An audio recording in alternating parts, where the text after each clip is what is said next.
The wind had that chill you only feel in the dead of winter, like someone had just poured ice through the cracks of your bones. My fingers were numb as I gripped my phone, watching the text bubble up on the screen from my father. It was a simple message, but it felt like a punch to the gut.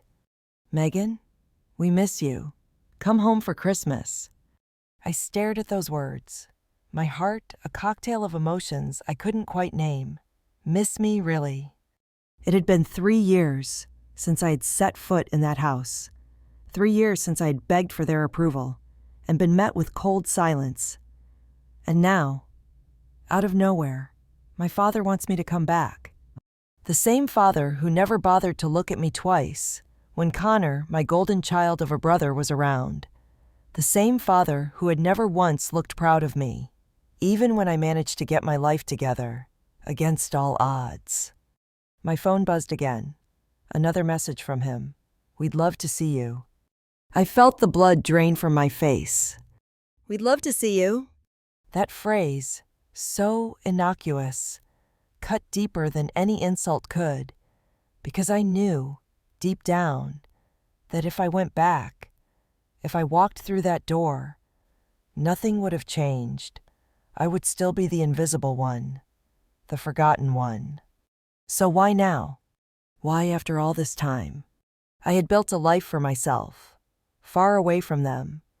I had my own apartment in Chicago, a job I loved, and friends who didn't look at me like I was a ghost in the room. For the first time in my life, I felt like I had my own worth. I wasn't just the other sibling, but this invitation. It made me pause. It made me wonder if I had been wrong all along. Was I crazy for even thinking about going back? After everything they'd put me through, the constant comparisons to Connor, the way they'd always acted like my achievements didn't matter. They'd never supported me the way they did him. Every time I tried to bring up my own successes, I was either brushed off or told, "That's nice, dear." I sighed and threw my phone on the couch. My reflection in the window told a different story, though. I wasn't the scared little girl who begged for their love anymore. I had grown up. But that text, it was like they were testing me, to see if I would fall for it again. I could hear my grandmother's voice in the back of my mind. "Megan, don't forget your worth. Don't ever let them make you feel less than." I walked across the room to the window, peering out at the Chicago skyline, the city lights glittering like tiny promises of a life that was mine, no one else's. I was done with the past. I was done with waiting. But maybe there was something I could do. Maybe I could finally show them who I was. And maybe, just maybe, I could make them see for the first time in my life that I mattered. Before we dive deeper into this story, make sure you hit that like button if you've ever felt invisible, like you're just waiting for someone to finally see you. And comment below if you think Megan should go back home or just keep moving forward without them. Oh, and don't forget to subscribe because, trust me, you're not going to want to miss what happens next. I tossed my coat over the back of the chair and grabbed my phone again. This time, I wasn't just going to accept what they wanted from me. I would make them understand. But first, I needed to figure out why they were suddenly reaching out. What had changed in their world? What was so urgent that they wanted me to come back now? And that's when I realized I wasn't going to just go back to that house. I was going to take control. I was going to make them see me on my terms. I started planning, my mind racing as I mapped out what I would do next. But just as I was about to get lost in my thoughts, my phone buzzed again. Another message. "We need you home, Megan. It's important." Important. What could be important after all these years? I stood frozen, staring at the screen. And then it hit me. What if they were finally going to tell me the truth? What truth? What did my family really want from me?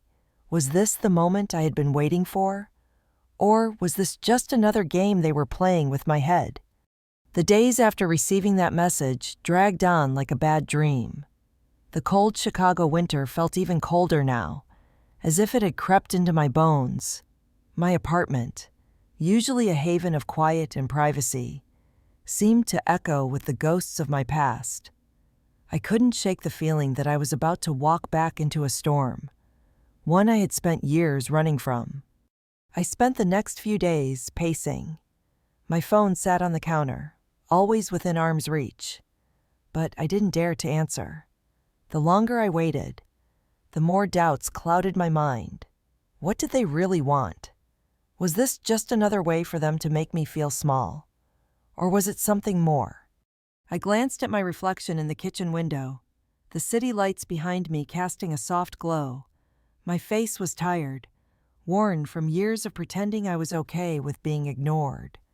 The person staring back at me wasn't the woman I had fought so hard to become. I wasn't a child anymore, waiting for validation that would never come. But could I really walk away from the possibility of finally getting it? I thought about my brother, Connor, the star of the family, the one who could do no wrong. It didn't matter that we had been distant for years. The family still held him on a pedestal, watching his every move as if he were perfect. I had watched it for years. That smooth, effortless charm of his. The way he could smile and make everyone forget the mess he really was. The phone rang again. I picked it up without thinking. It was my father. "Megan," he started, his voice strangely gentle. "I know it's been a long time, but we really need you here. We're family." Family. That word felt hollow coming from him. After everything that had happened, after all the times I'd been overlooked, suddenly, he wanted to act like it was all fine. My fingers tightened around the phone. I took a deep breath and spoke, trying to keep the cold edge out of my voice. "Why now, Dad?" There was a long pause. I could hear him breathing on the other end, the silence thick and uncomfortable. When he finally spoke again, his words felt too rehearsed. "Things are different. There's a lot we need to talk about. Just come home for Christmas." The words hit me like a freight train, and I was taken back to the last Christmas I had spent with them. The same old routine, Connor at the center, always the favorite. I remembered sitting at the table, hoping for some recognition, some praise, anything that would make me feel seen. But all I ever got was a quiet nod or a distracted comment. The holidays were nothing more than a performance, one where I had no role to play. I gripped the phone tighter, my knuckles white. "You want me to come back like everything's fine? After all these years?" The line went silent again, and this time it wasn't just awkward. It felt like something was being hidden. Finally, my father spoke, his voice quieter now. "Please, Megan, this is important. It's not just about Christmas, it's about something bigger." I didn't know what to think. My pulse was racing, the old anger bubbling up inside me. Why was he suddenly treating me like I was the most important person in their lives after all this time? What did they really want from me?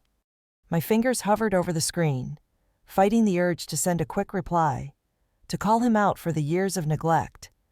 But I didn't. Instead, I hit send on a short message. "I'll think about it." I needed time to figure this out. I needed to be sure of my next step.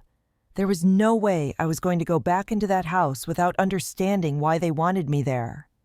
I needed to know if this was real, or if it was just another game they wanted me to play. That night, I stayed up late, scrolling through my phone. I tried to distract myself by working anything to keep my mind off that message. But as the hours wore on, my thoughts kept circling back to my family, to the house I had once called home, to Connor and his effortless charm, to my father's carefully curated smile, to my mother's distant affection that always felt like a transaction. I felt a coldness inside me, like I was just going through the motions, a ghost of who I used to be. That ghost was fading, though. I wasn't her anymore. But was I ready to face them? Was I ready to let the past consume me again? The next morning, I decided to call my old friend, Jenna. She'd known me when I was younger, before I ran away to start over in Chicago. She was the one person who understood my struggle, the one person who never treated me like I was invisible. I dialed her number, the phone ringing in my hand. "Hey, girl, what's up?" Jenna's voice was a warm, familiar comfort on the other end. "I need advice," I said, my voice tight. "My family, they've reached out. They want me to come home for Christmas." There was a pause. "Are you serious? After all this time? What the hell do they want from you?" Jenna's voice was sharp, protective. "That's what I don't know. That's why I'm asking.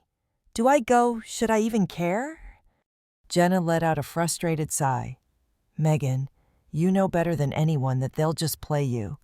They'll say whatever they need to get you back into that house, and you'll be right back to being the forgotten one." I swallowed hard. I know, but what if this is different? What if they're finally acknowledging me? "Megan," she said firmly, "you fought too hard to get away from that family. You've made something of yourself. Don't go back just because they throw you a bone. You're worth more than their empty words." I could feel the warmth of her words, but they were also the cold slap of reality. She was right. I knew she was, but this pull, this desperate longing to be accepted, was stronger than anything I could fight. It felt like a test I couldn't avoid. I hung up after a few more minutes, my mind still a mess of confusion. I needed to face the truth. This wasn't about Christmas, it was about proving to myself that I had worth, regardless of how my family treated me. As I sat in the quiet of my apartment, the weight of the decision pressing down on me, I heard the soft chime of a new message. My phone screen lit up, and it was from Connor. "Megan, Dad says you're coming back for Christmas. Are you really going to put yourself through that again? What does Connor know? Is he trying to warn me? Or is this just another attempt to control me? And what is my family really hiding? I hadn't slept properly for days. Every time I closed my eyes, the echo of my father's message played on a loop. His voice laced with a familiarity that I hadn't heard in years. "We need you here, Megan." It felt like a ghost haunting me, something I couldn't shake, no matter how hard I tried. I walked around my apartment, aimlessly picking up things, putting them down, walking back and forth. The empty space felt suffocating, like the walls were closing in. I hadn't been home in so long, but I was afraid that if I didn't go now, something important would slip through my fingers. But then, just when I was about to give in and book the flight, Connor's message came through again. The same old smirk I imagined on his face, taunting me from miles away, was embedded in every word. "Dad says you're coming back for Christmas. Are you really going to put yourself through that again?" I didn't know why, but the words stung. Maybe it was the reminder that Connor was always the first choice, always the one they talked about with pride. And here he was, once again, pretending to care about my decisions, pretending to be the big brother who had all the answers. I took a deep breath, biting back the sharp retort that threatened to spill from my lips. I didn't owe him an explanation. Not now, not ever. He had his life, I had mine, and the sooner I accepted that, the better. Yet, why did it still hurt? I had been preparing to leave for a while, but this felt like a step backward. Everything in me screamed to ignore the invitation. I'd built a life here in Chicago, one that didn't involve their manipulations or their comparisons. Why would I go back to that toxic environment, only to sit there, watching them fawn over Connor, while I quietly faded into the background? But something about this felt different. There was a weight to the situation that I couldn't ignore. Was this my chance to finally prove myself? My phone buzzed again. Another message from Connor. "Look, I'm just saying, it's not going to be like the good old days. You know Mom and Dad won't change. You don't need this." His words were so careful, but also condescending. It was the kind of message that made me feel small, like he thought I didn't know better. But the more I read it, the more I realized something was off. Why was he so intent on me not coming? Was it out of genuine concern? Or was it something more? I didn't trust him, and I certainly didn't trust my family. But still, I was caught in a web of emotions that I couldn't untangle. Was it possible that, after all this time, they truly wanted me back for the right reasons? Or was there something else at play? Later that night, I found myself sitting on the edge of my bed, staring at the empty space where my suitcase should have been. I hadn't even begun to pack. It felt too final, like I was walking into a trap I didn't understand yet. I could feel my heartbeat in my throat, each thud growing louder as I thought about the consequences of walking back into that house.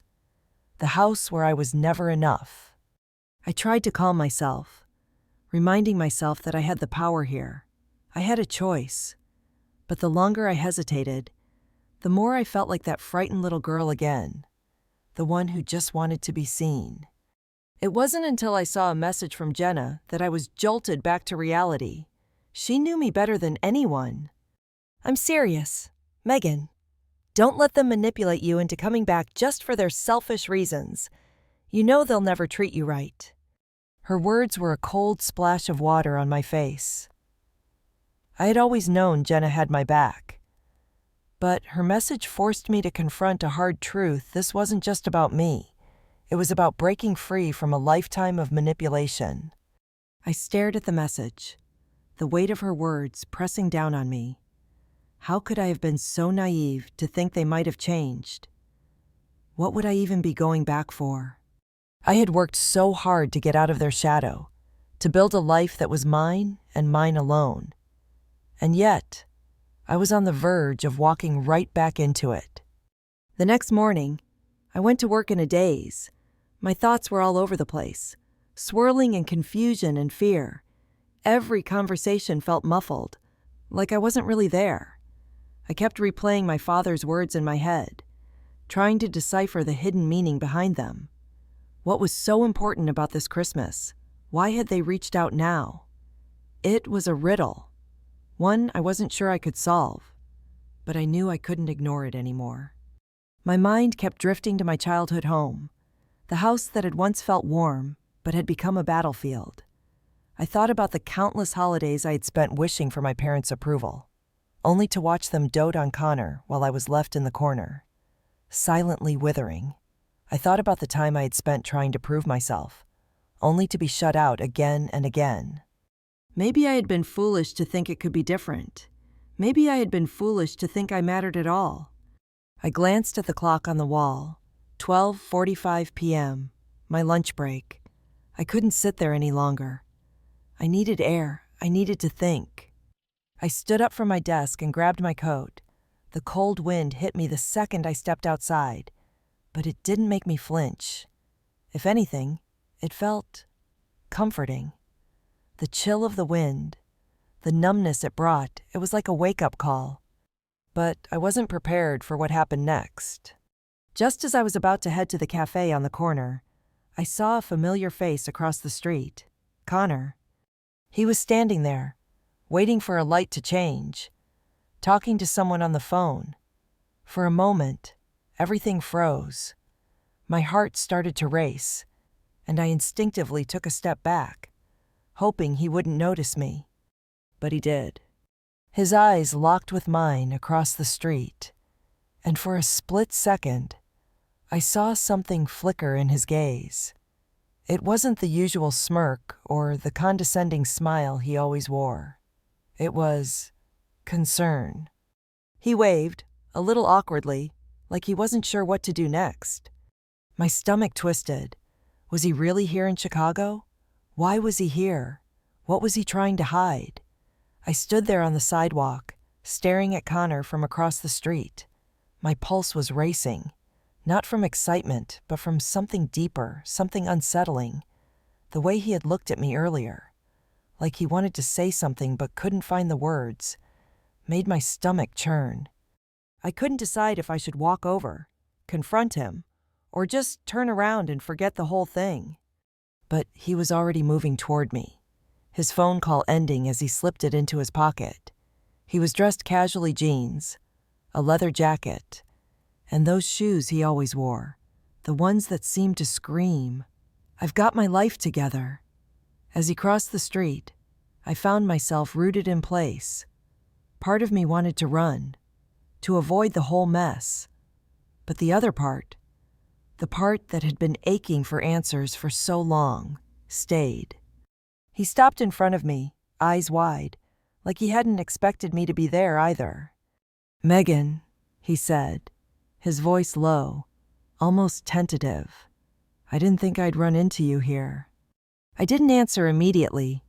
Instead, I studied him, taking in his usual confidence, his smirk that I had always despised.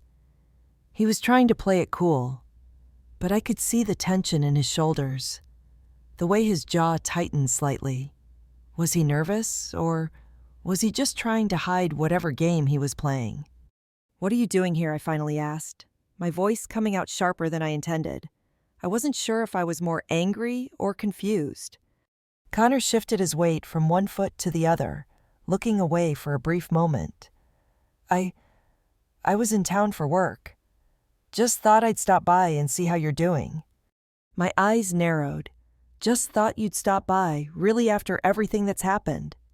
He looked taken aback, but then that familiar, condescending smile crept back onto his face. "I didn't think we needed to make it such a big deal. Meg, come on, you know how things are. You've always been a little dramatic about family stuff. We're just trying to move forward, right?" I took a step back, the words hitting me harder than I expected. "Dramatic," I repeated, my voice rising despite my efforts to stay calm. "That's what you think this is about? You coming in like some hero to fix things?" He raised his hands in mock surrender. No, I didn't mean it like that. I'm just saying, you know Dad wants us to be together again. This Christmas, especially. You should just come back home. It's time." The words hung in the air between us, as heavy as the chill in the wind. I could feel the weight of everything: my father's plea, Connor's manipulation, and the ache I'd buried for so long, all crashing down on me. I didn't want to go back there. I didn't want to play the role they always forced on me, the invisible daughter, the one who could never measure up. But something in me couldn't ignore the nagging feeling that this time, it might be different. "Time for what I asked," my voice low, barely above a whisper. Connor sighed, his gaze shifting from mine, his mask slipping for just a second. I saw something that wasn't his usual smugness, guilt, maybe? Or was it something else, time to make things right? You can't keep running from them forever. I shook my head, frustration boiling over. "You don't get it. You've never gotten it. You think because you've got everything together, that makes everything okay. That makes you the perfect son. Newsflash, Connor, no one asked you to be the perfect one. You don't get to tell me how to fix things." His smile faltered for a moment, his eyes narrowing slightly, but he quickly recovered. "I'm just trying to help. Meg, you're the one making this complicated." That was it, the final straw. I had spent years watching him waltz through life, never questioned, never judged, and never challenged. But I wasn't that little sister anymore. "Help," I said, raising my voice. "You never helped me. You never helped any of us. You just sat back and let everything happen while I was the one who had to pick up the pieces. You don't get to help me now, not after everything." I turned to walk away, the anger and hurt coursing through me in waves. But before I could take more than 2 steps, I heard him call my name, his voice full of something I hadn't expected: urgency. "Megan, wait, I need to tell you something." I stopped, my back still turned to him. "What is it, Connor?" I asked, barely able to keep the bitterness out of my voice. There was a long pause, and I could feel him hesitating. When he finally spoke, his voice was quieter, as if he wasn't sure whether to tell me or not. "It's about Dad. He's not the man you think he is. There's something you need to know before you make any decisions." My heart skipped a beat. What was he talking about? "What are you saying?" I asked, my voice tightening. "I can't say it here, but when you come back for Christmas, you'll see for yourself. Trust me." I turned slowly to face him, my mind racing, every instinct telling me to run in the opposite direction. What was he trying to warn me about? And why did it feel like he was finally being honest with me only now, when it was too late? The uncertainty gnawed at me. "You'll understand when you're there. Please, just come. You need to hear the whole truth. All of it." What truth is Connor hiding? What does he mean by the whole truth? And is it really worth going back home to find out? The day I booked my flight to go back home, I felt the weight of a decision I wasn't sure I was ready to make. I had packed my bag with a mixture of dread and anticipation. I wasn't sure what I was walking into. But one thing was clear: this wasn't going to be just another family Christmas. As the plane touched down in Chicago for the brief stopover, I felt my chest tighten. The last time I saw my parents' house was a memory I could barely stomach. Every corner of that place, every glance from my parents, every smile from Connor, they all held the weight of everything that had gone unspoken for years. I had stayed away for so long, convinced I was better off without them. But now, as I stood in the terminal waiting for the connecting flight, I was starting to question everything. Was I really prepared to confront all that old pain? The message from Connor echoed in my mind. Trust me. What did he mean by that? Was there really something I didn't know? And why had he seemed so earnest, almost desperate, when he asked me to come home? When I arrived at the house, it felt exactly the same. The old trees outside, the stone pathway leading to the front door, the faint scent of pine that always lingered in the air at Christmas time. It was like stepping back in time, but everything felt different now, sharper, colder, as if the walls themselves had been holding their breath, waiting for me to come back. I rang the doorbell. The door opened with that same creak I remembered from my childhood. My mother stood there, her face frozen in that smile she always gave me when I came home. "Megan," she said, her voice soft but strangely distant. "You're here. I'm so glad. Come in, dear." I stepped inside, but the house felt colder than it used to be. The Christmas decorations hung, the tree twinkled with lights, but it felt empty, like a house built on a foundation of old, cracked memories. My mother barely touched me as she hugged me, just a quick, tight squeeze before pulling away, like she was trying to avoid something. The familiar sense of invisibility started to creep back in, the sensation that no matter how hard I tried, I would never be the one who mattered most. I looked around the living room, the same old furniture, the same photo of Connor at his graduation, his smile wide and perfect. And then, there I was, tucked away in the background of another family photo, my face blurred and unnoticed. I had to fight to keep my breathing steady. This wasn't going to break me. Not this time. Not again.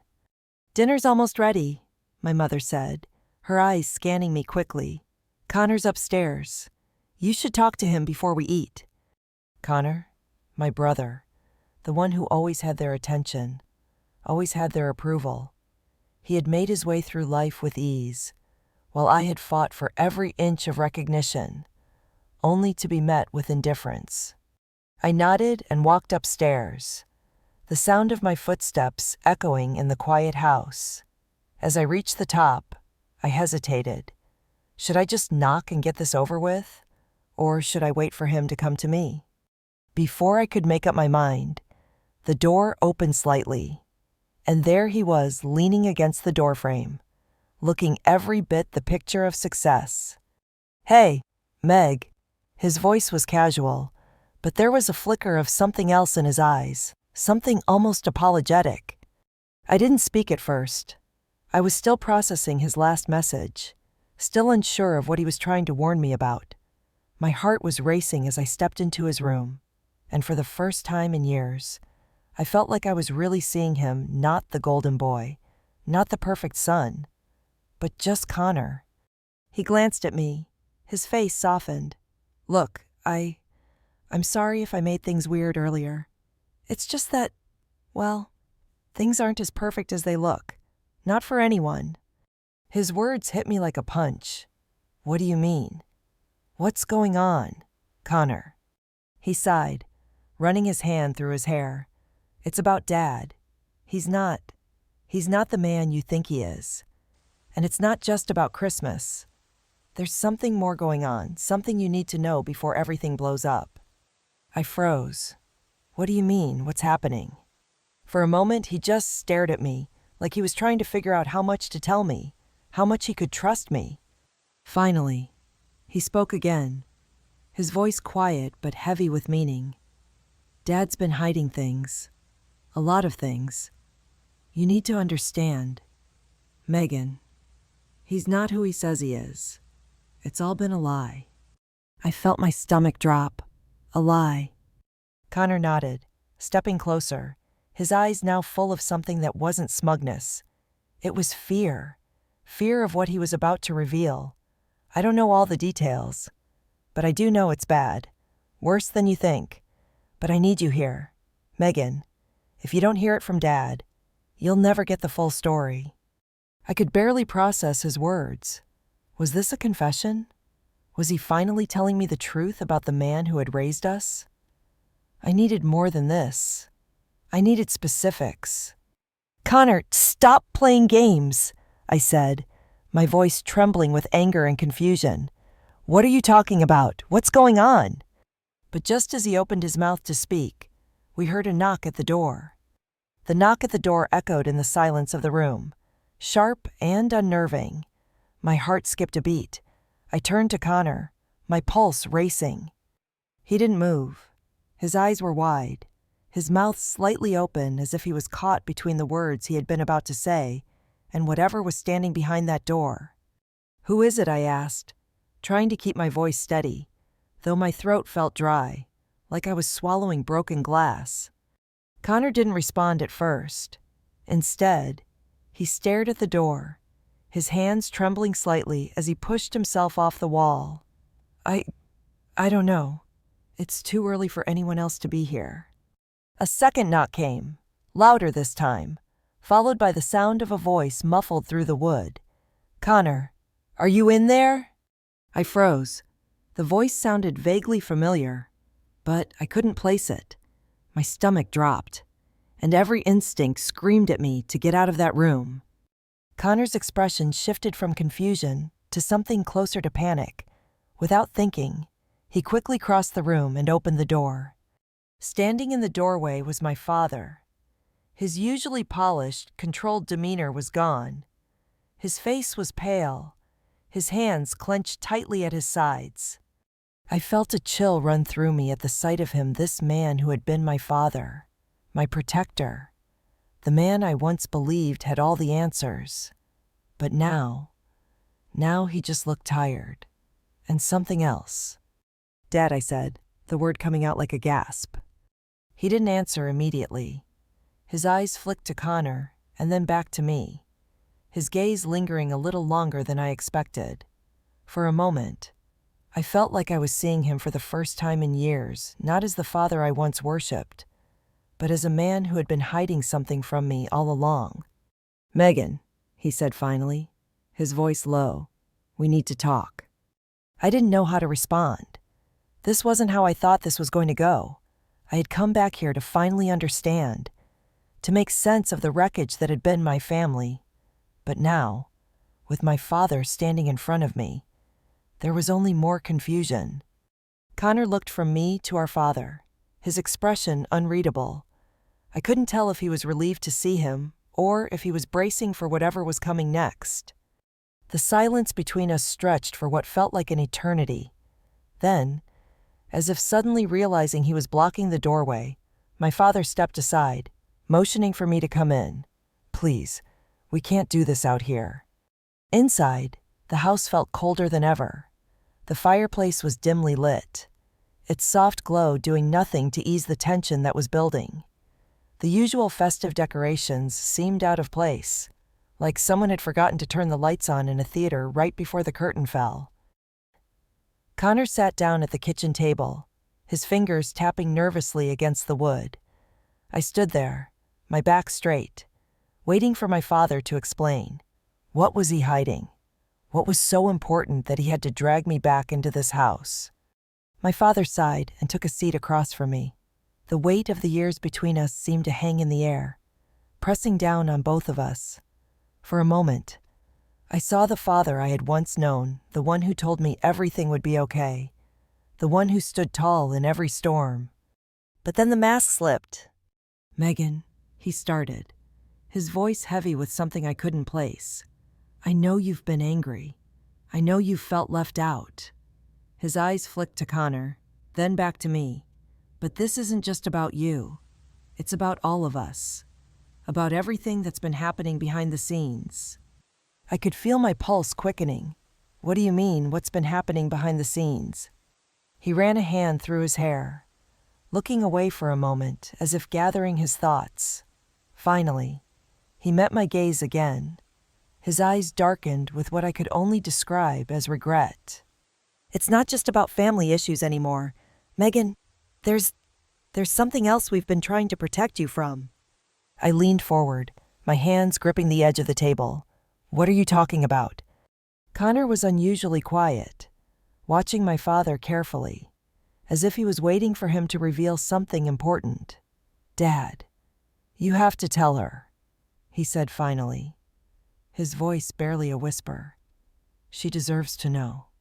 My heart was racing.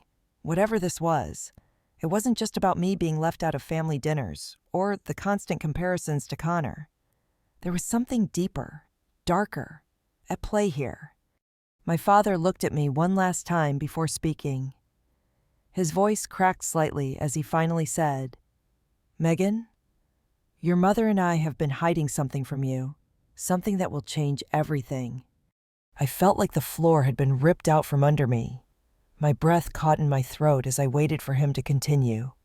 "What is it?" I asked, my voice barely a whisper. "It's about the company, the money, the assets we've been managing all these years." Connor shifted uncomfortably in his chair. "Dad," he said, "maybe it's time we tell her everything. She has the right to know the truth." My father glanced at Connor, then back to me. His gaze was hard now, but there was an underlying panic there too. "It's not just business, Megan.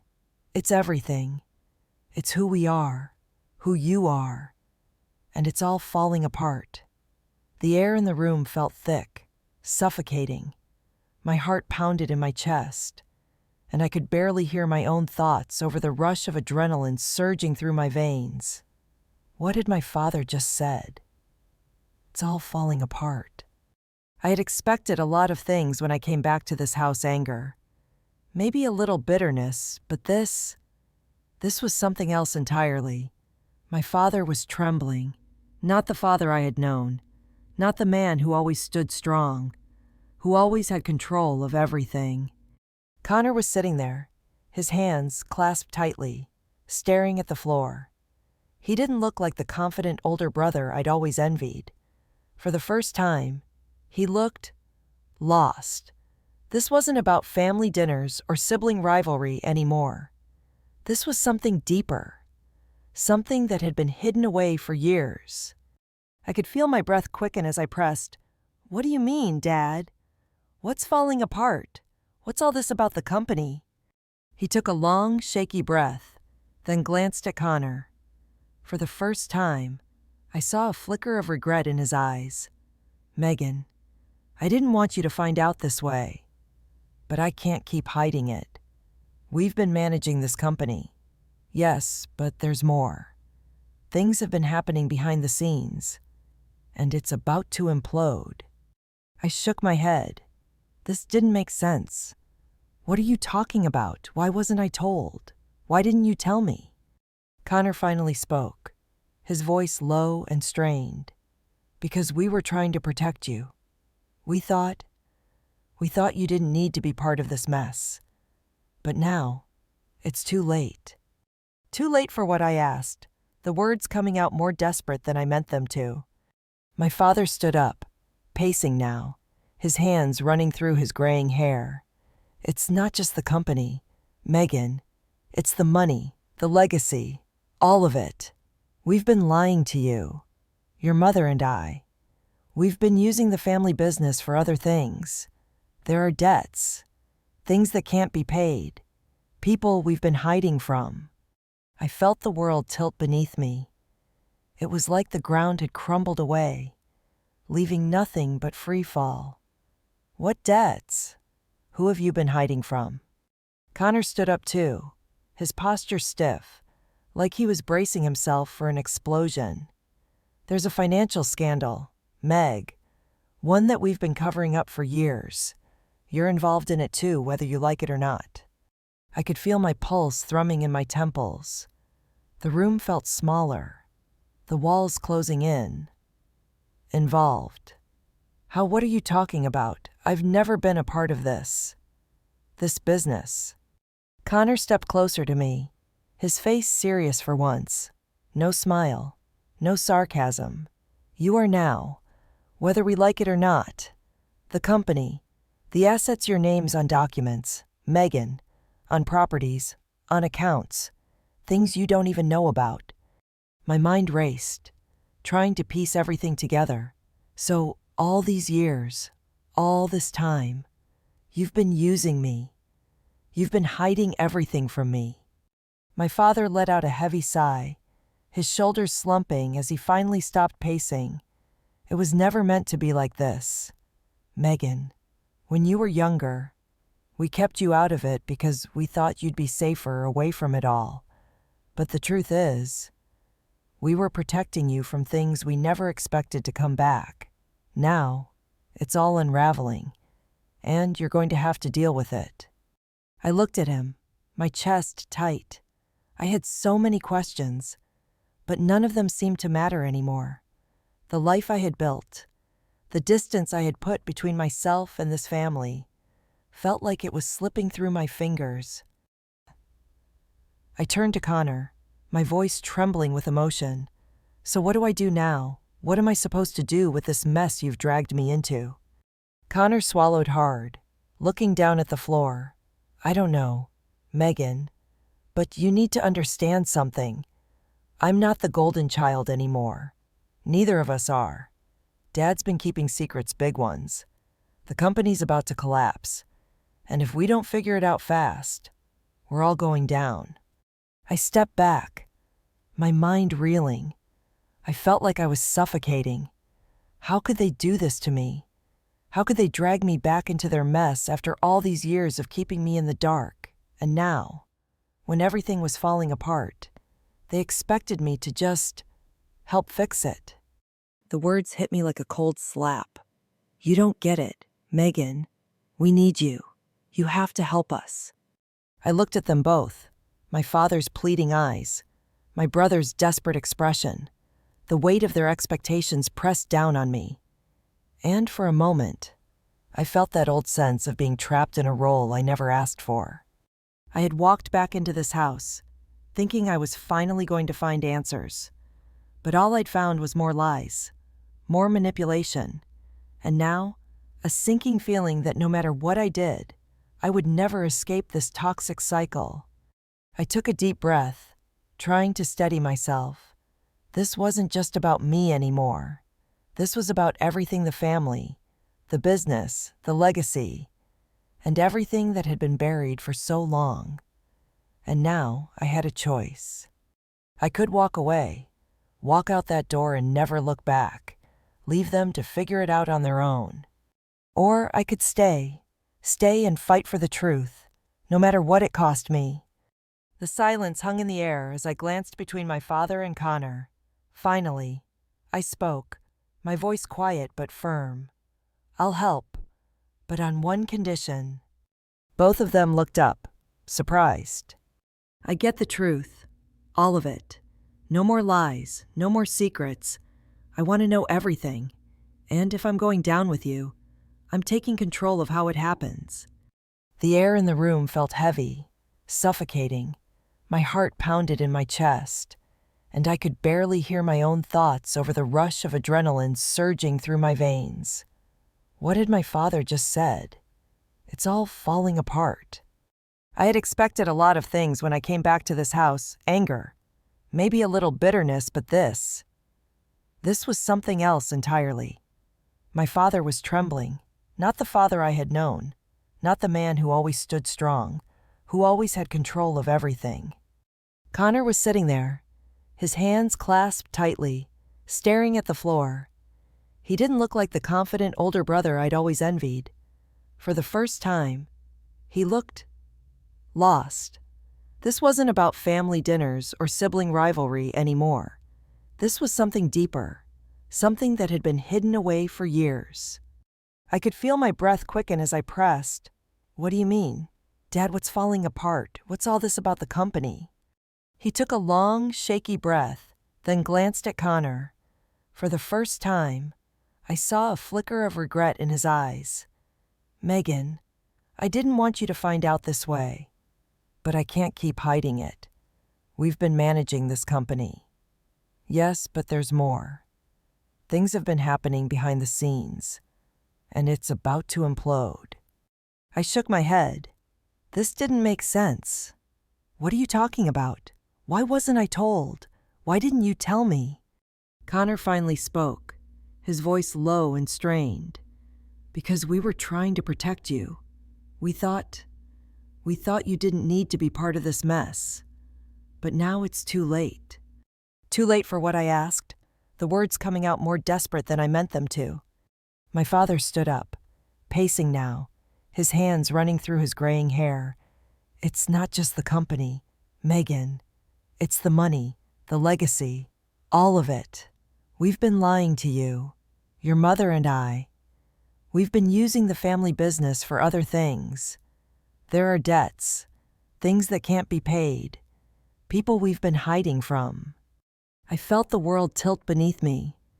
It was like the ground had crumbled away, leaving nothing but free fall.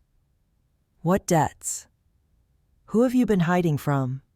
Connor shifted uncomfortably in his chair. There's a financial scandal, Meg, one that we've been covering up for years. You're involved in it too, whether you like it or not. I froze, involved. What are you talking about? I've never been a part of this business. Connor stepped closer to me, his face serious for once. No smile, no sarcasm. You are now, whether we like it or not, the company, the assets, your name's on documents, Megan, on properties, on accounts, things you don't even know about. My mind raced, trying to piece everything together. So all these years, all this time, you've been using me. You've been hiding everything from me. My father let out a heavy sigh, his shoulders slumping as he finally stopped pacing. It was never meant to be like this. Megan, when you were younger, we kept you out of it because we thought you'd be safer away from it all. But the truth is, we were protecting you from things we never expected to come back. Now, it's all unraveling, and you're going to have to deal with it. I looked at him, my chest tight. I had so many questions, but none of them seemed to matter anymore. The life I had built, the distance I had put between myself and this family, felt like it was slipping through my fingers. I turned to Connor, my voice trembling with emotion. So what do I do now? What am I supposed to do with this mess you've dragged me into? Connor stood up too, his posture stiff, like he was bracing himself for an explosion. I don't know, Megan, but you need to understand something. I'm not the golden child anymore. Neither of us are. Dad's been keeping secrets, big ones. The company's about to collapse. And if we don't figure it out fast, we're all going down. I stepped back, my mind reeling. I felt like I was suffocating. How could they do this to me? How could they drag me back into their mess after all these years of keeping me in the dark? And now, when everything was falling apart, they expected me to just help fix it. The words hit me like a cold slap. You don't get it. Megan, we need you. You have to help us. I looked at them both, my father's pleading eyes, my brother's desperate expression. The weight of their expectations pressed down on me, and for a moment, I felt that old sense of being trapped in a role I never asked for. I had walked back into this house, thinking I was finally going to find answers, but all I'd found was more lies, more manipulation, and now, a sinking feeling that no matter what I did, I would never escape this toxic cycle. I took a deep breath, trying to steady myself. This wasn't just about me anymore. This was about everything: the family, the business, the legacy, and everything that had been buried for so long. And now, I had a choice. I could walk away, walk out that door and never look back, leave them to figure it out on their own. Or I could stay and fight for the truth, no matter what it cost me. The silence hung in the air as I glanced between my father and Connor. Finally, I spoke, my voice quiet but firm. I'll help, but on one condition. Both of them looked up, surprised. I get the truth, all of it. No more lies, no more secrets. I want to know everything. And if I'm going down with you, I'm taking control of how it happens. This story is not just about revenge. It's a journey to uncover the truth, seek fairness, and reclaim personal power. Megan doesn't just confront her family, but the very values she thought she could never have. She now faces a difficult decision: protect the family she has, or let it all crumble for the sake of the truth. Story 2. I never expected this. I never thought the moment I saw my brother slap my 6-year-old daughter across the face would be the moment my whole family would crumble. Worse, way worse, was seeing my father, Howard, just smirk, like it was nothing. She needed to learn some shame, he said. And my mother, Eleanor, actually laughed. You know what I was done. That slap wasn't just a slap. It was the beginning of my revenge. The beginning of me tearing down the family that had broken me for years. The family I once thought would always have my back. The ones who chose to defend him, my brother, over me. My name's Audrey, and today, I'm going to tell you how I turned my brother's perfect life into a nightmare, how I turned the tables on a family that made me feel invisible, unworthy, and ashamed for years. But trust me, it wasn't just about the slap. It wasn't even about my brother anymore. It was about them, the ones who looked the other way while I was being crushed. It was about me standing up, no longer silenced, no longer the scapegoat. And once I started, there was no going back. Before we get into it, if you've ever been treated like you didn't matter by the people who should have loved you the most, hit that like button, share your story in the comments below. And if you want more stories like this, don't forget to subscribe. Trust me, you don't want to miss what happens next. The thing about growing up in the Thompson family is that you always know your place. And if you're anything like me, Audrey Thompson, 30 years old, you learn your place early on. I wasn't the golden child. No, that was Derek, my older brother, the one who did everything right, who never stepped out of line, who was always the one they praised and celebrated. And me, well, let's just say I spent most of my life feeling invisible. From the moment Derek could walk, he was my father's pride and joy. Howard, a successful corporate lawyer, expected nothing less than perfection. He'd throw these grand parties high class, invitation only, expensive wine and small talk, and Derek would shine. He had the looks, the charm, the career. It was like my dad couldn't get enough of him. And my mom, Eleanor, she was just there, playing the perfect wife, always on the side of supporting Derek's perfect life, always the one who smiled and nodded when Dad praised him. But where did that leave me? When I was little, I was the odd one out. I was too outspoken, too stubborn, always challenging their perfect little world. As I grew older, it didn't get any better. I tried to fit in, tried to be like them, but I couldn't. No matter how hard I tried, every single time, they'd push me to the side, like I wasn't enough. It wasn't obvious at first, but the cracks were there. The way my mom would always say, if you had applied yourself like your brother, Audrey, you could have had something too.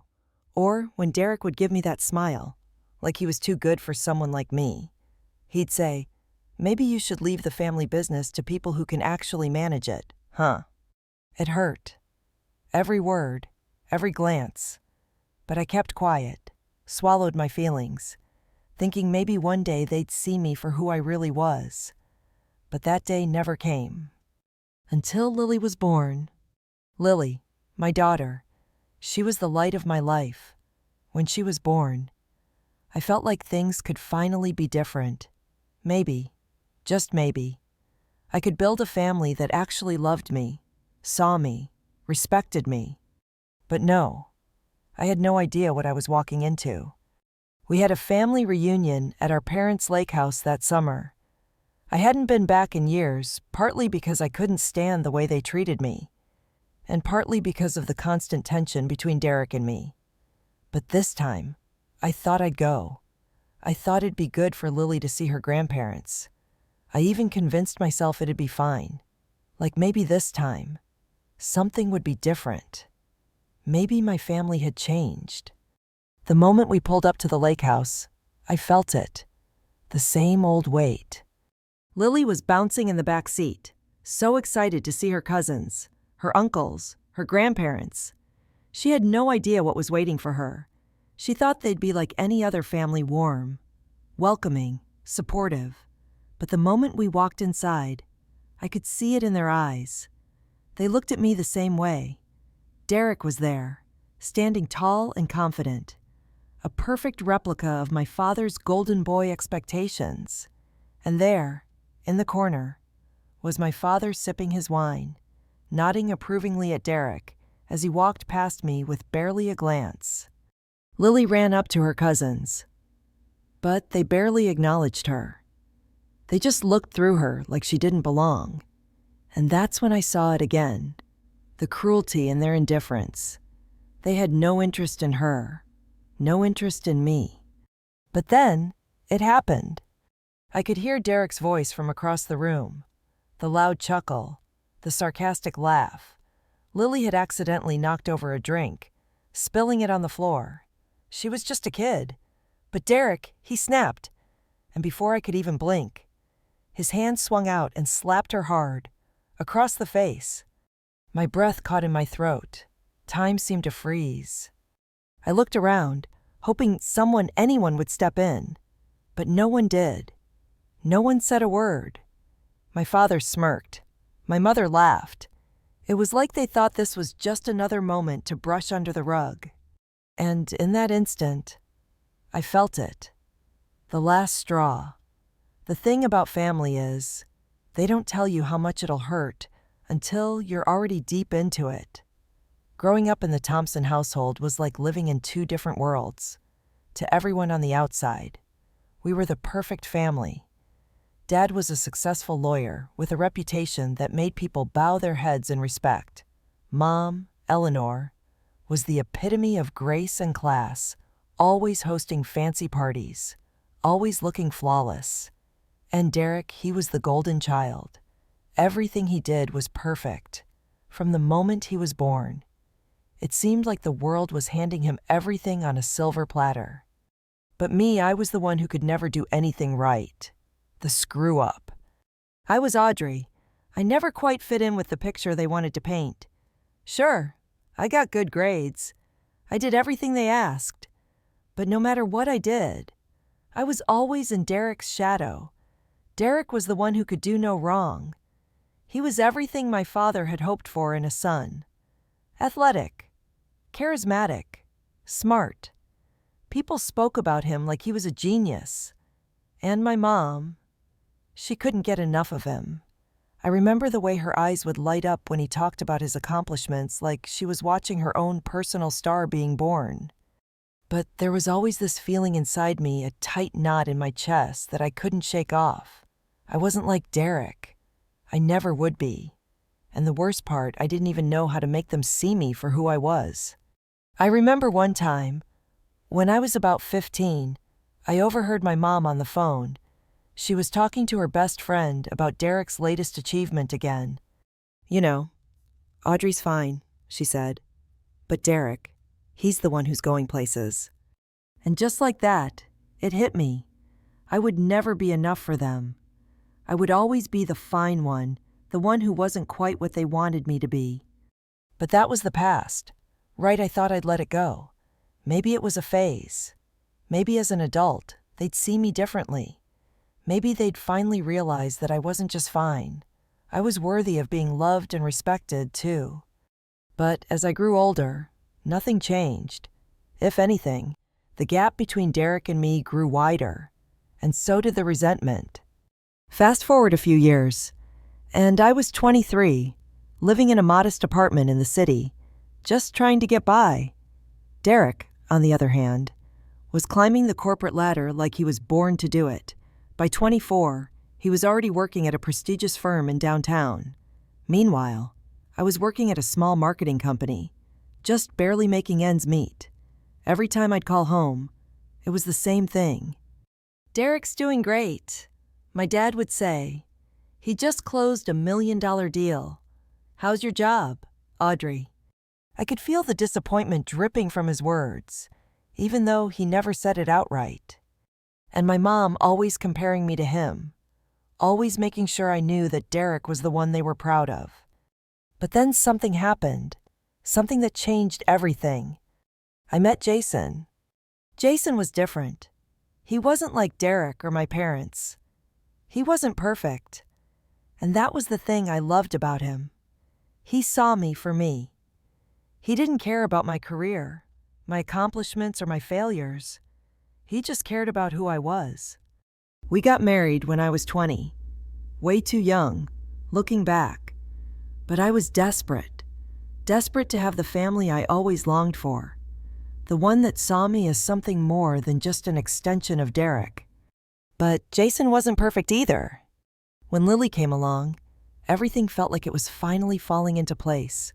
I had my own little family, and maybe, just maybe, I could leave behind all the hurt from my own family. Jason and Lily were my world. It wasn't perfect, but it was mine. But the cracks started showing again. When Lily was about 3, things began to shift. Jason started working late more often. His phone buzzed constantly, and I started noticing his distance. I found messages, texts from someone named Kara. I confronted him. At first, he denied it. But the truth came out eventually. Jason had been having an affair, a 6-month affair with someone from work. It felt like my world had been shattered all over again. But this time, it wasn't just my family who had failed me, it was him. I didn't tell my parents. I didn't want them to twist it into being my fault. I just told them that we had grown apart. They didn't ask questions. They didn't care to... They just offered their usual passive-aggressive comments. "Well, maybe if you had tried harder," my mother said, her voice filled with judgment, "Jason wouldn't have left." I remember hanging up the phone that day and feeling the weight of their indifference.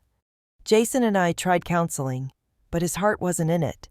By the time Lily turned 4, we were divorced. Jason moved out, and Lily stayed with me. My world was falling apart again. I couldn't go to my parents for support. They were too wrapped up in their own lives, too caught up in their perfect image of Derek's success. But then, there was the family reunion. I had always avoided these things. I didn't need to see Derek being praised yet again.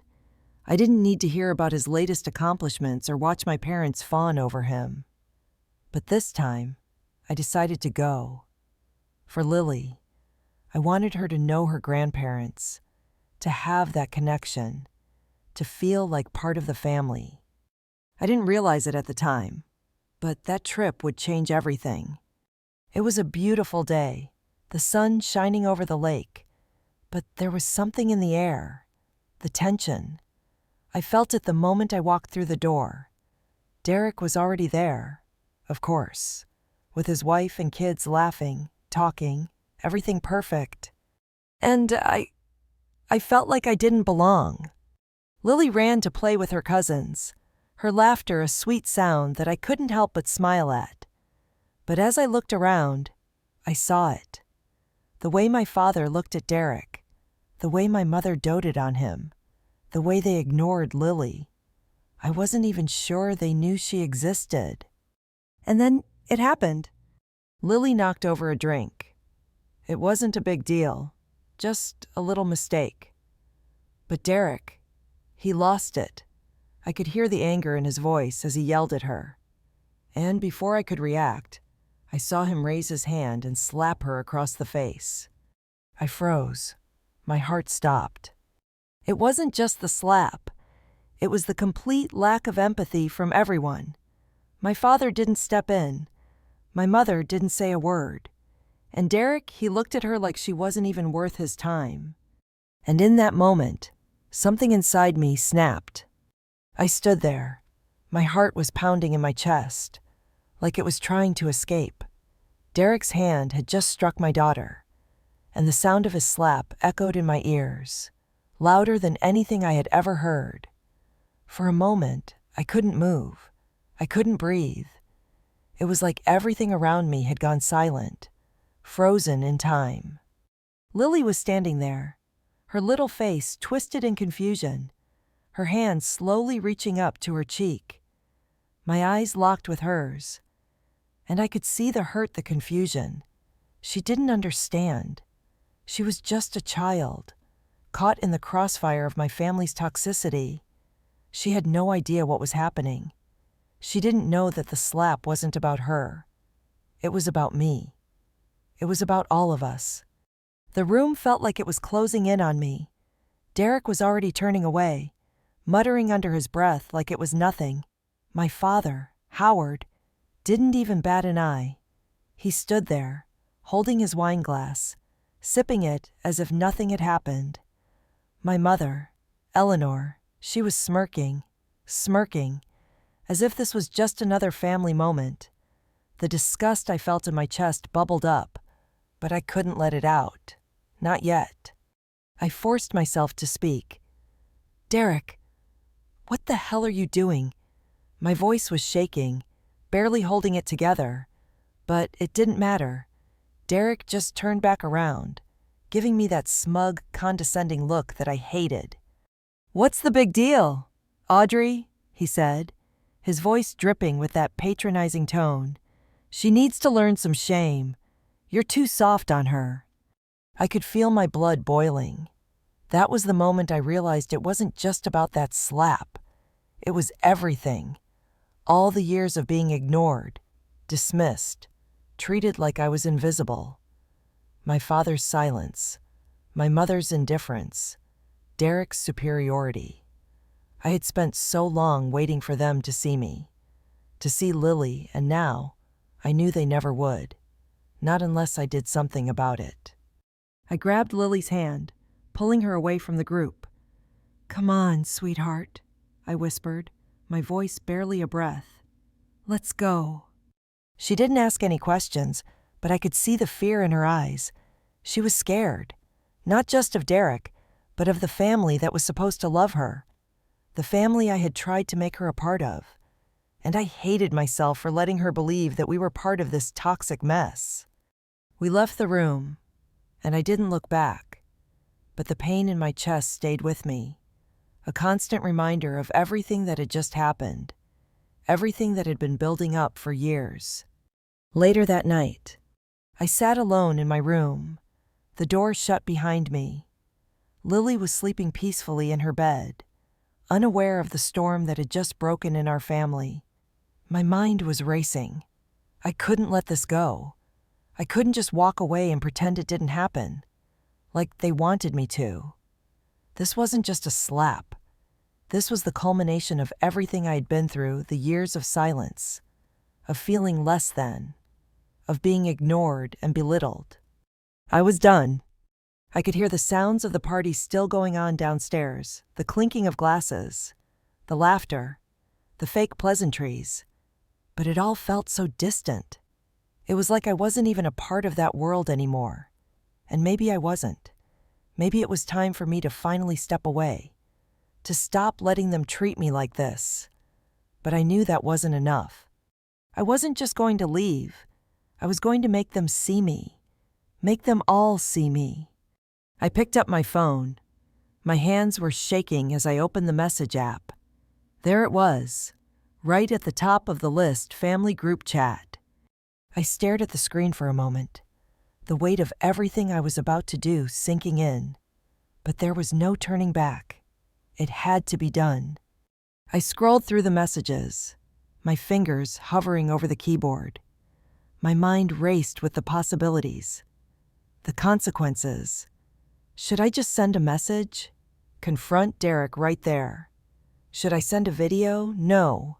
I needed to do this right. I clicked on the video file I had saved on my phone, the one I'd been secretly recording for weeks. It wasn't just about what happened today. No. This was about everything. About how Derek had treated me, how my parents had enabled him, how they all had silenced me for so long. This wasn't just a slap. This was years of abuse, years of disrespect. I hit send. And then I just sat there, watching the little loading bar on the screen, waiting for the message to go through. The seconds felt like hours. I held my breath, feeling a cold knot form in my stomach. What would happen now? Would they deny it? Would they try to cover it up again? My phone buzzed. It was a message from my mother. Audrey, what is this? This is inappropriate. Derek didn't mean anything by it. You're overreacting. And then my father's message popped up. Why are you causing drama? Audrey, Derek's right. She needed a lesson in discipline. The words hit me like a punch to the gut. They still didn't get it. They didn't even see what was wrong with what Derek had done. I stood up, the weight of everything crashing down on me. I had to do more. This wasn't enough. I wasn't going to stop until they understood, until they knew the truth. But the next step, that's when the real danger would begin. I don't think I really understood how much anger I'd been holding in until that night. The moment the message went out, I felt the weight of everything lift from my shoulders. But the relief was quickly replaced by something else, something darker. A rush of adrenaline. I had set everything in motion now, and there was no turning back. I sat in my room, the door locked, staring at my phone. My hands were shaking as the messages flooded in from my family, each one more infuriating than the last. My mother, as expected, was quick to dismiss it. She didn't get it. She probably never would. But my father was a different story. There was a message from him, too. Audrey, you're making a big mistake. This isn't the way to handle things. I raised you better than this. Each word was like a slap in the face, but I was used to it by now. Used to their disapproval, their expectations, their silence. I wasn't surprised. What did surprise me was how calm I felt. This time, there was no guilt. There was no second-guessing myself. I wasn't just angry anymore. I was resolved. I stood up and paced around the room, thoughts swirling in my mind. How far should I go with this? Should I just send the video and walk away? Should I leave them to stew in their own guilt? Or was there more I could do? More I needed to do? The idea came to me, slowly at first, like a whisper that turned into a shout. I was going to expose everything. It wasn't just about the slap anymore. It wasn't even about Derek. It was about all of them. The way they'd been enabling him for years. The way they'd looked the other way while I took the fall for things that weren't even my fault. The way my family had treated me like I was invisible. Like I didn't matter. Like I was nothing compared to Derek. They had to know.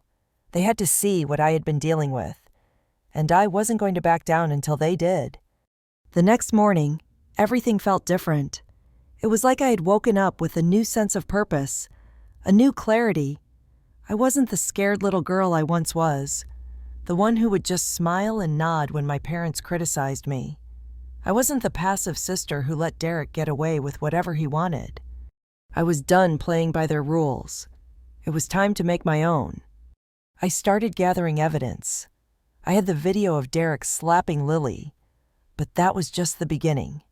I had been documenting everything for weeks now: texts, emails, recordings.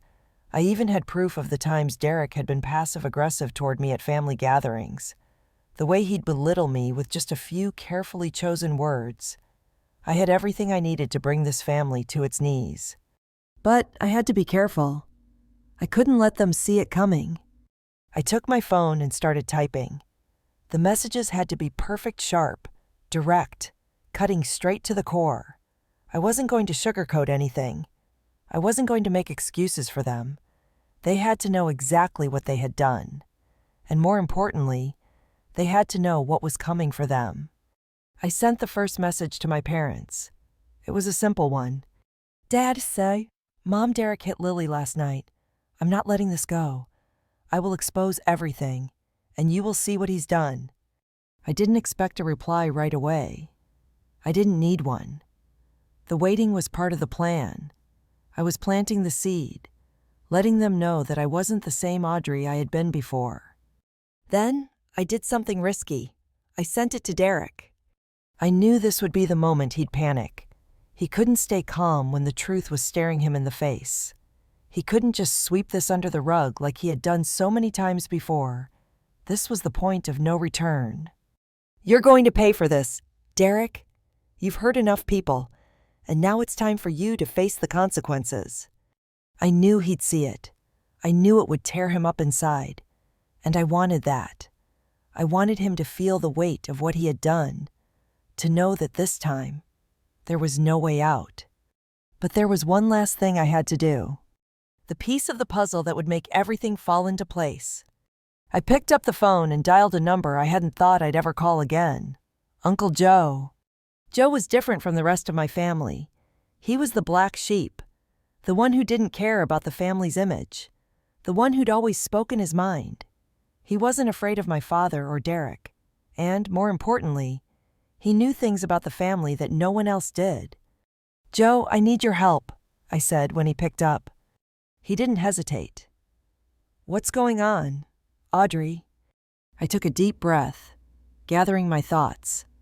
I need you to help me expose the truth. Derek's been abusing me and Lily for years, and I'm not going to let him get away with it anymore. There was silence on the other end of the line, and then Joe's voice came through, calm, but with an edge. You've been holding on to this for a long time. All right, I'll help you, but you need to be ready for the fallout. This isn't just a family dispute anymore. Audrey, it's war. I knew Joe was right. This was going to be messy. It was going to be ugly. But I couldn't stop now. I had come too far. And for the first time in my life, I felt like I had control. Control over my life, over my future, over the people who had hurt me for so long. That evening, I received a call from Derek. I could hear the panic in his voice. You're crazy, Audrey, he spat. You don't know what you're doing. You can't do this. You won't win. But I could hear the fear in his voice, and that made everything feel worth it. I've already won, Derek, I said, hanging up the phone. The moment I stopped being afraid of you, I won. I can't explain it. It was like a switch flipped. Every ounce of hesitation I had was gone. I had spent so many years pretending to be what they wanted me to be, trying to fit into a family that was never going to accept me. But now I had no more fear. I wasn't the quiet Audrey anymore. I was someone who was done being overlooked, done being dismissed. When I hit send on the video, I felt my heart race. It wasn't just the evidence I was sending, it was everything. My entire life up until that moment had been one long, simmering frustration. And now it was boiling over. I wasn't just getting back at Derek. No, I was getting back at all of them. The ones who had never believed in me, who had made me feel small, who had let me drown under their expectations. The moment that video went live, I knew I was at war. I sat there, watching the messages flood in, my phone vibrating like a live wire in my hand. My heart skipped a beat with each notification. What were they going to say? Would they react the way I hoped, or would they continue to deny what they had seen with their own eyes? Then came the first message from Derek. It was short, aggressive, typical Derek. "You're out of your mind. Audrey, this is a family issue, and you're making it public. You think this is going to end well for you." I knew it. I could hear the panic in his voice, even through text. This wasn't just about me anymore. It was about him, and he was scared. I didn't even respond right away. I needed to let him stew in it for a while. He thought he could control everything, but I wasn't the same person anymore. I wasn't going to let him bully me into silence. My phone buzzed again. This time, it was my mother. "Audrey, this is beyond anything I ever imagined. Why are you doing this to your brother, to your family? You're making a fool of yourself." I read the message, my fingers gripping the phone so hard I could feel the plastic creaking. I should have been angry, right? But strangely, I felt detached, like I was looking at someone else's life, someone else's family, the family I used to want, but never had. They were still trying to protect Derek. They were still blaming me. It wasn't just Derek anymore. It was the whole system, the family system that had supported him and crushed me for all these years. It was time to tear that system down. I didn't have a grand plan at that moment, but I knew one thing: I had to keep pushing, keep the pressure on.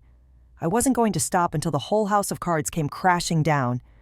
I decided to take the next step. I called Uncle Joe again. I knew he'd be the only one who wouldn't try to play the family card. "Joe, I need your help with something," I said when he picked up. "Yeah, what's going on, Audrey?" His voice was gruff but steady, like he could already tell that this wasn't just a casual conversation. "I need to hit them where it hurts," I said. "I've got the video, but I need more. I need to expose everything: their manipulation, their hypocrisy, the way they've let Derek get away with everything. I'm done. I need you to help me get all the records, all the information. I know you've got the files on Dad's business dealings." There was a long pause. I could hear the slight rustle of him adjusting the phone, and then his voice came back, cautious. "Are you sure about this, Audrey? You're talking about a bombshell. If you do this, there's no going back." I breathed in deeply. I'm done being the family's punching bag. They've had their chance. They've had years to apologize, to admit what they've done, but they won't. So now I'm taking control. Joe was quiet for a moment longer, but then he sighed. "All right, I'll help you.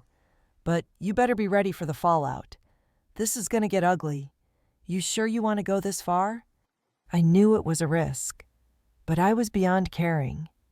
"Yes," I said firmly. "Let's do this." The next few days were a blur.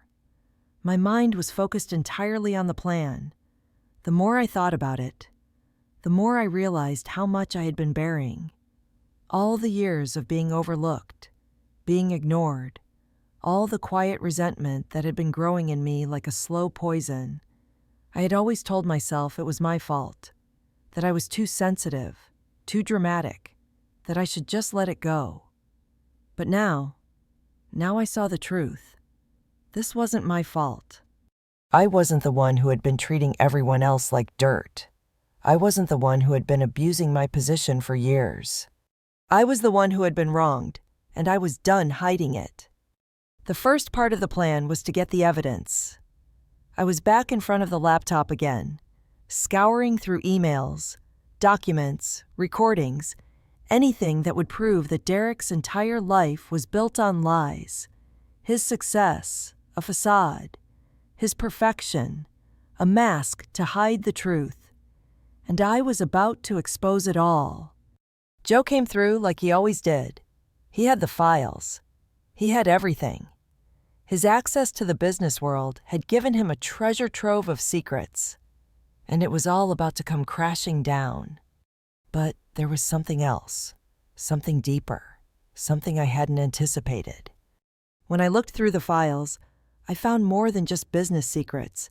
I found personal information, dirt on everyone, my father, my mother, Derek, all of it, all their secrets, all their corruption. And for a moment, I felt the weight of what I was about to do. This wasn't just about Derek anymore. This was about destroying everything. I stood there, looking at the files on my screen, my fingers hovering over the mouse. Was I really ready for this? Could I handle what was coming? I didn't have a choice anymore. I had crossed the line, and now there was no turning back. I was going to bring them down, one way or another. The fallout was faster than I could have imagined. I had been prepared for pushback, but not this. Not this tidal wave of anger, guilt, and defensiveness. When I sent the last of the evidence, I had hoped to hit Derek where it hurt, expose his lies, make my family see him for who he really was. What I didn't expect was for them to turn on me so quickly. The messages started coming in the very next morning, one after the other, from my parents, from Derek. They were frantic, pleading, angry denial pouring from every word. "You've gone too far, Audrey," my father's message began. "This is family, not a soap opera. What happened to you?" I knew the words were coming from a place of fear. Fear of being exposed. Fear of losing control. But even though I saw it for what it was, my gut tightened every time I read those messages. My father, the man who had always been the voice of reason, the one I thought would protect me, was now protecting Derek. He was standing by the man who had slapped my daughter. And what did I get in return? Blame. I gripped my phone so tightly my knuckles turned white. How could they not see it? How could they not see that everything I'd done, every step, every text, every single piece of evidence I had done for them, for me, for Lily? The messages didn't stop. There were more from my mother, more from Derek, more guilt-tripping, more family loyalty, more "you're ruining everything." And yet, through all the noise, one message stood out. A voicemail. I knew it was from Joe before I even listened to it. His voice had that familiar rough edge, like he had been working his ass off all day. But there was something else in it now, a sense of urgency. "Audrey, listen up. You gotta be careful. I got more info on your father's business dealings. They're not what they seem. You're not just messing with Derek now. You're messing with a whole lot of people who don't want their dirty laundry aired out. You need to get ahead of this before it spirals. Okay?" I felt my stomach drop. That was it, the twist I hadn't been ready for. It wasn't just Derek. It wasn't just about family pride anymore. There was something much bigger hiding beneath the surface. I needed to know more. The pressure was mounting, but I had to keep going. I wasn't going to let them manipulate me back into silence. They wanted me to believe I was crazy. They wanted me to doubt myself, to believe that what I was doing was wrong. Well, it wasn't. It couldn't be. I had to keep moving forward, no matter what they said. I called Joe right away. "Joe," I said, trying to steady my voice. "What do you mean? My father's business dealings, what's going on?" His voice was low, careful. "You don't know the half of it. Audrey, your father's been using Derek as a shield for years. He's the golden boy, sure, but he's also been used to cover up some shady dealings. And your mom, she's been complicit in this. You're not just fighting Derek now. You're up against something a lot darker." I leaned back against the wall, the weight of his words sinking in. The shock didn't hit me immediately. It was more like a wave, slowly rolling over me, knocking me off balance. "You're telling me Derek isn't just some spoiled brat who's been given everything. Joe laughed, but it wasn't a joyful laugh. It was sharp, like a bitter reminder. No, Audrey, he's been playing his role in this family's little charade for years. And your father, he's not the man you think he is. This family's built on a foundation of lies. And they've been using Derek to keep everything from crumbling. I sat there, stunned, trying to process everything Joe was saying. My family, the people I had spent my whole life trying to fit into, weren't just dysfunctional. They were corrupt. And Derek, he was the puppet master, holding the strings that controlled everything. I didn't have much time. If I wanted to expose them, I had to act fast. But first, I needed to find a way to make them listen. They weren't going to change on their own. The guilt-tripping and manipulation had already started. They were trying to guilt me into backing down, to make me feel like I was the one in the wrong. But I was done feeling guilty. I started pulling the threads together. The business files Joe had given me were more than enough to unravel the web of deceit. They painted a picture of a family that had been feeding off lies and manipulation for years. And now it was time to expose them for who they really were. But even as I worked through the night, preparing everything, something gnawed at me. Was I ready to destroy everything? Was I ready to bring the house down, knowing that once I did, there would be no going back? I thought of Lily. I thought of what she would say when she found out what had happened to her family, what had been done in her name. But I also thought of how much better it would be for her if she didn't have to grow up in this toxic environment. I wanted her to have a life where she was valued, where she was seen. I couldn't let this continue. The next day, Derek called me. The tone of his voice was different this time, desperate. He wasn't the cocky, arrogant man I had seen at the family reunion. He was someone else now, someone afraid. "Audrey, you need to stop," he pleaded. "This is bigger than you think. You're making a huge mistake. You don't know what you're doing. This isn't just about us. It's not just about you." The desperation in his voice was palpable. I could almost hear him sweating through the phone. "Oh, I know exactly what I'm doing, Derek," I said, my voice cold. "This is about everything. And it's about time you finally face the consequences for what you've done. I always thought that if I fought back, if I finally stood up to them, to the family who had been so indifferent, so dismissive of me, it would feel like victory. I thought once I exposed Derek, once I made them see everything I'd been through, I'd finally feel free. But it's funny how justice doesn't always feel like you think it will.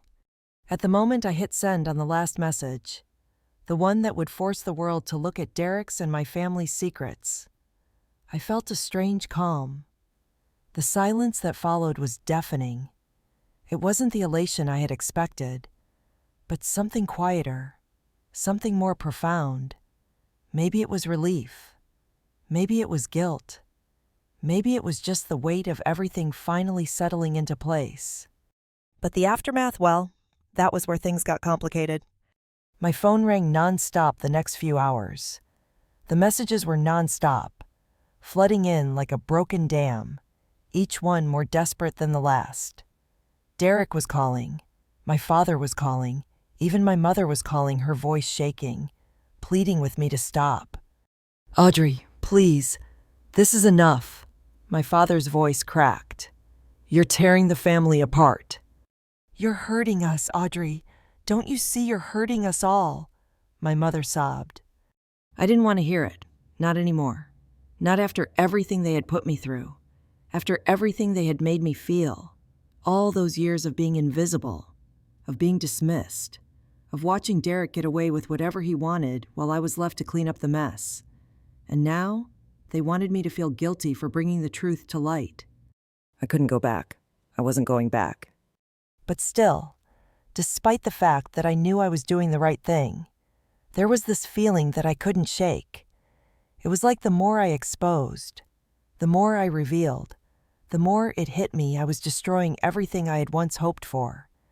I had always dreamed of a family, one that loved me, one that accepted me. But now, I was the one who was destroying it. There was no turning back. That was the hardest part. Then came the unexpected, the legal threats. The moment I saw the letter from Derek's lawyer, I knew it was real. He was coming for me. He was going to try to drag me through court. They weren't just going to let me expose their secrets without consequences. I looked at the letter in my hand, the bold corporate lettering glaring back at me. My mind raced. I knew what was coming. They weren't going to let me walk away from this untouched. The family wasn't just angry. They were trying to crush me, to silence me like they had always done. But then I thought of Lily. I thought of her sweet face, of how she had been the catalyst for all of this, how I had promised her that I would protect her, that I would make sure she didn't grow up the way I did, the way we all did. I would not back down. And that was when it hit me. I had to fight back in a way they wouldn't expect. I couldn't just play defense anymore. I had to go on the offense. I called Joe again. I had never needed him more. Joe, I need you to dig deeper. You told me that my dad's business dealings were shady. Now's the time to use that. We need to go public with it. Expose them for who they really are. Joe hesitated. I could hear the wheels turning in his head. Audrey, you sure you want to take this to the public once it's out there? There's no going back. I'm sure, I said, my voice cold and steady. I'm done hiding. This family can't keep destroying lives just to protect their own image. I could feel Joe's hesitation, but then he sighed. All right, I'll help. Let's do this. A few days later, everything changed. The media was calling. The story was out there, my family's secrets, the business deals, Derek's violent outbursts, the financial scandals, everything. It was no longer something my family could control. The world was finally seeing them for what they were. The fallout was immediate. The phone calls from my family grew angrier, more frantic. My mother's voice was shaking with rage when she called me. You've ruined us, Audrey. You've destroyed everything we built. You've destroyed me. I was so used to her saying things like that, blaming me for everything, that it didn't even register anymore. I had heard it all before. But then, something unexpected happened. A message popped up on my phone. It was from Lily. Mom, I know you did this for me. I love you. You're the best mom ever. It hit me harder than anything. My daughter. My beautiful daughter. The reason behind all of this. She understood. She knew I had done it for her. And in that moment, I realized something I hadn't before. I wasn't alone. This wasn't just my fight. It was ours. The next few days were a blur. The media circus, the family calls, the legal threats, it was all a whirlwind. But there was one thing I knew for sure. I had done the right thing. I had exposed the truth. And no matter what happened next, I wasn't going to let them make me feel guilty for it anymore. It wasn't just about getting revenge. It was about justice, about reclaiming the power I had given away for far too long. And maybe, just maybe, I had finally broken the cycle. But even as I sat there, feeling the weight of everything that had happened, I couldn't shake the nagging feeling in the back of my mind. What's next? What happens after everything I've done? After all the secrets are out? Would my family ever come to terms with what I had done? Would they ever see me for who I really was? Or would this be the end of everything? I always thought that if I fought back, if I finally stood up to them, to the family who had been so indifferent, so dismissive of me, it would feel like victory. I thought once I exposed Derek, once I made my family see everything I'd been through, I'd finally feel free. But it's funny how justice doesn't always feel like you think it will. At the moment I hit send on the last message, the one that would force the world to look at Derek's and my family's secrets, I felt a strange calm. The silence that followed was deafening. It wasn't the elation I had expected, but something quieter, something more profound. Maybe it was relief. Maybe it was guilt. Maybe it was just the weight of everything finally settling into place. But the aftermath, well, that was where things got complicated. My phone rang nonstop the next few hours. The messages were nonstop, flooding in like a broken dam, each one more desperate than the last. Derek was calling. My father was calling. Even my mother was calling, her voice shaking, pleading with me to stop. "Audrey, please, this is enough." My father's voice cracked. "You're tearing the family apart. You're hurting us. Audrey, don't you see? You're hurting us all." My mother sobbed. I didn't want to hear it. Not anymore. Not after everything they had put me through. After everything they had made me feel. All those years of being invisible, of being dismissed, of watching Derek get away with whatever he wanted while I was left to clean up the mess. And now, they wanted me to feel guilty for bringing the truth to light. I couldn't go back. I wasn't going back. But still, despite the fact that I knew I was doing the right thing, there was this feeling that I couldn't shake. It was like the more I exposed, the more I revealed, the more it hit me I was destroying everything I had once hoped for. I had always dreamed of a family, one that loved me, one that accepted me. But now, I was the one who was destroying it. There was no turning back. That was the hardest part. Then came the unexpected, the legal threats. The moment I saw the letter from Derek's lawyer, I knew it was real. He was coming for me. He was going to try to drag me through court. They weren't just going to let me expose their secrets without consequences. I looked at the letter in my hand, the bold, corporate lettering glaring back at me. My mind raced. I knew what was coming. They weren't going to let me walk away from this untouched. The family wasn't just angry. They were trying to crush me, to silence me like they had always done. But then I thought of Lily. I thought of her sweet face, of how she had been the catalyst for all of this, how I had promised her that I would protect her, that I would make sure she didn't grow up the way I did, the way we all did. I would not back down. And that was when it hit me. I had to fight back in a way they wouldn't expect. I couldn't just play defense anymore. I had to go on the offense. I called Joe again. I had never needed him more. "Joe, I need you to dig deeper. You told me that my dad's business dealings were shady. Now's the time to use that. We need to go public with it. Expose them for who they really are." Joe hesitated. I could hear the wheels turning in his head. "Audrey, you sure you want to take this to the public once it's out there? There's no going back." "I'm sure," I said, my voice cold and steady. "I'm done hiding. This family can't keep destroying lives just to protect their own image." I could feel Joe's hesitation, but then he sighed. "All right, I'll help. Let's do this." A few days later, everything changed. The media was calling. The story was out there, my family's secrets, the business deals, Derek's violent outbursts, the financial scandals, everything.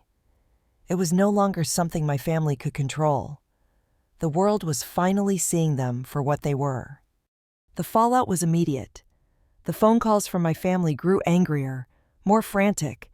My mother's voice was shaking with rage when she called me. "You've ruined us, Audrey. You've destroyed everything we built. You've destroyed me." I was so used to her saying things like that, blaming me for everything, that it didn't even register anymore. I had heard it all before. But then, something unexpected happened. A message popped up on my phone. It was from Lily. "Mom, I know you did this for me. I love you. You're the best mom ever." It hit me harder than anything. My daughter. My beautiful daughter. The reason behind all of this. She understood. She knew I had done it for her. And in that moment, I realized something I hadn't before. I wasn't alone. This wasn't just my fight. It was ours. The next few days were a blur. The media circus, the family calls, the legal threats, it was all a whirlwind. But there was one thing I knew for sure. I had done the right thing. I had exposed the truth. And no matter what happened next, I wasn't going to let them make me feel guilty for it anymore. It wasn't just about getting revenge. It was about justice, about reclaiming the power I had given away for far too long. And maybe, just maybe, I had finally broken the cycle. But even as I sat there, feeling the weight of everything that had happened, I couldn't shake the nagging feeling in the back of my mind. What's next? What happens after everything I've done? After all the secrets are out? Would my family ever come to terms with what I had done? Would they ever see me for who I really was? Or would this be the end of everything? So, what do you think? Was Audrey right to do what she did? Do you think she'll ever rebuild her relationship with her family? Or is this the end of the road? Leave your thoughts in the comments below. Don't forget to like, share, and subscribe. I'll be posting more stories soon. And trust me, you won't want to miss them. Let's keep the conversation going.